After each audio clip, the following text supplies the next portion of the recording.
வணக்கம் மக்களே, நான் உங்கள் சிக்ஸ் ஃபேஸ்.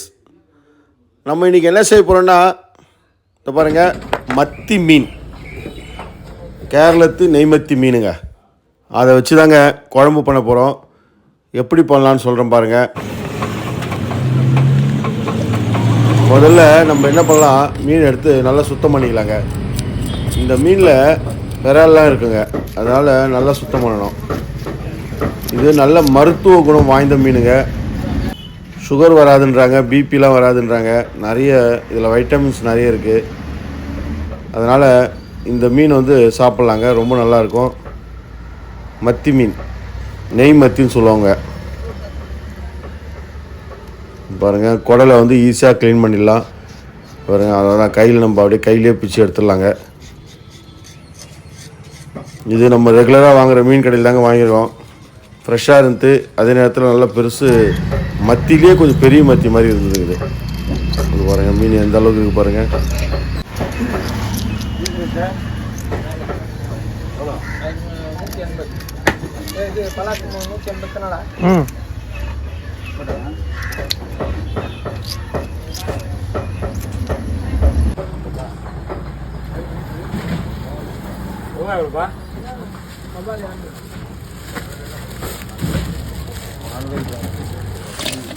பாருங்கள், இப்போ என்ன செய்யலாம், முதல்ல மீனை ஒரு பாத்திரத்தில் போட்டு கொஞ்சம் உப்பு போட்டு நல்லா குடஞ்சி எடுப்புங்க.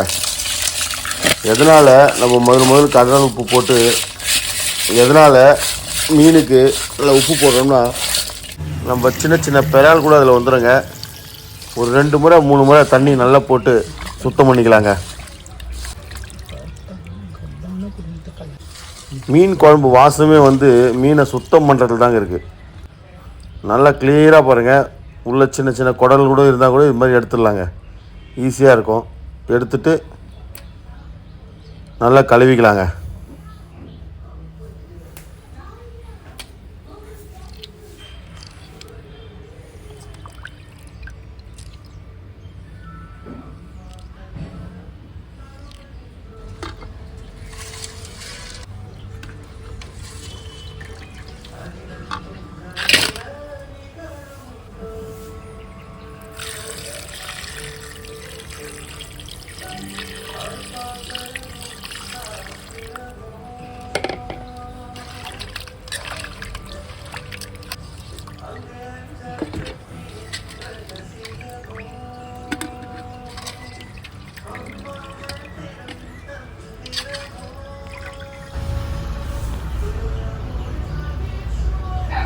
அவ்வளோதாங்க, சுத்தமாக கழுவியாச்சு. மீன் பாருங்கள் எவ்வளோ பழன்னு இருக்குது பாருங்கள். இப்போது நம்ம புளியை திட்டமாக ஊற வச்சு கரைச்சி எடுத்துக்கலாங்க. ஒரு ஈஸியான மெத்தடில் இப்போ நம்ம மீன் குழம்பு செய்ய போகிறோம். பாருங்கள், கரைச்ச புளியில் திட்டமாக மிளகாத்தூள், நம்ம வீட்டு மிளகாத்தூளுங்க, நம்ம வீட்டில் அரைச்சிப்போம் பார்த்தீங்களா, மிளகா, தனியா,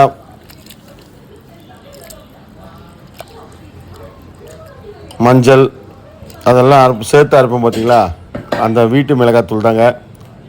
பாருங்க, இப்போ மிளகாத்தூள் போட்டு திட்டமாக தண்ணி போட்டு நல்லா கரைச்சிக்கலாங்க. இப்போ வெங்காயத்தை அதில் போட்டுக்கலாங்க.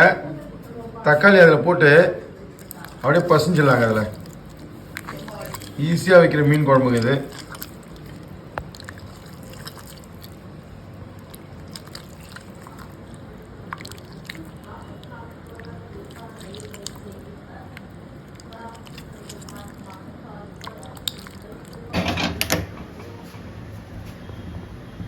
பாத்திரம் நல்லா காயிட்டுங்க. எண்ணெயை போட்டுக்கலாங்க. மீன் குழம்புக்கு எண்ணெய் கொஞ்சம் அதிகமாக இருந்தால் நல்லாயிருக்கும். எண்ணெய் நல்லா காயிட்டுங்க. எண்ணெய் நல்லா காஞ்சிடுச்சுங்க. கடுகு போட்டுக்கலாம்.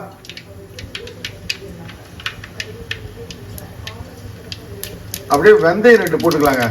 பாருங்க, ஏன்னா வெந்தயம் போட்டால் ருசியாக இருக்குங்க, அதனால் வெந்தயம் 2 போட்டுக்கலாம். நம்ம கொஞ்சம் போல் வெங்காயம் வச்சு, ஏன்னா ஏற்கனவே வெங்காயத்தை நம்ம புளித்தண்ணியில் கரைச்சிட்டோம். இப்போது கொஞ்சம் போல் தாளிப்புக்கு மட்டும் வெங்காயம் போடலாங்க. கொஞ்சமாக வெங்காயம் போட்டு நல்லா வதக்கி எடுக்கலாங்க.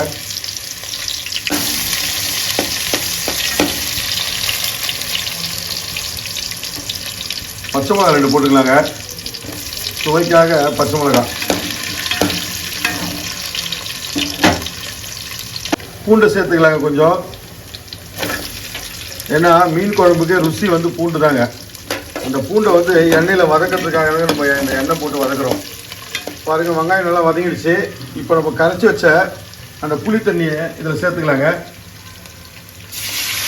இதில் வந்து புளி, மிளகாத்தூள், உப்பு எல்லாம் போட்டிருக்குங்க. அவ்வளோதாங்க,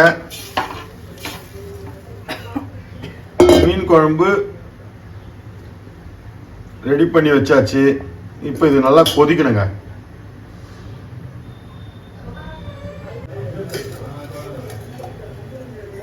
பாருங்க, கொதிக்க ஆரம்பிக்க போகுது.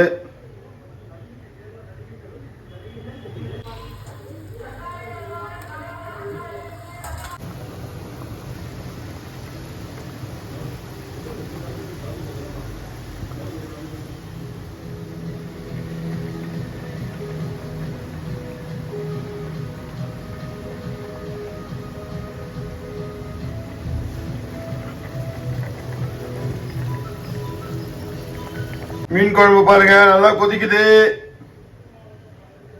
Very good, very good, very good, super.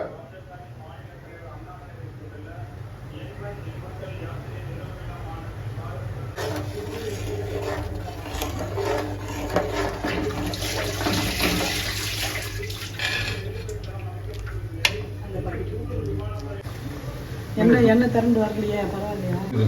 பாருங்க, குழம்பு நல்லா கொச்சிருச்சு. எண்ணெய் பாருங்க திரண்டு வெளியே வந்துருச்சு பாருங்க, ஊத்துன நல்லா. இந்த நேரத்தில் நல்லா மீன் போட்டுக்கலாங்க.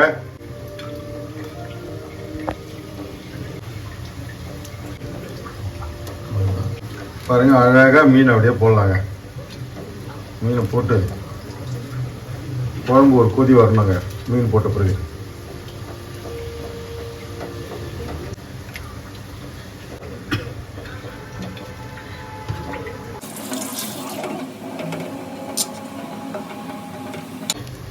நல்லா குழம்புல மீன் முட்டை வளர்க்க வைக்கணுங்க. அப்போதான் மீன் நல்லா வேகும்.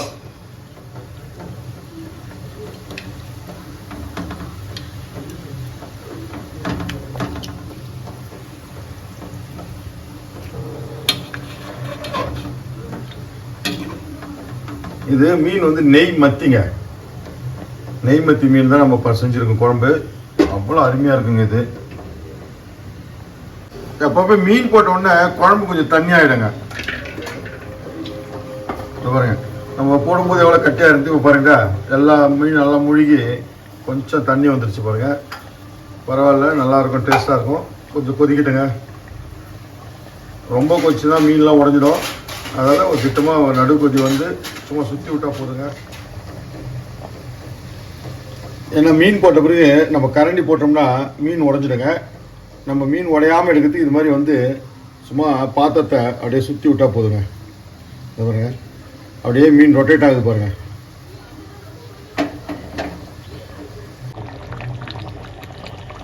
மீன்லாம் வந்துடுச்சு. குழம்பு இறக்கலாங்க.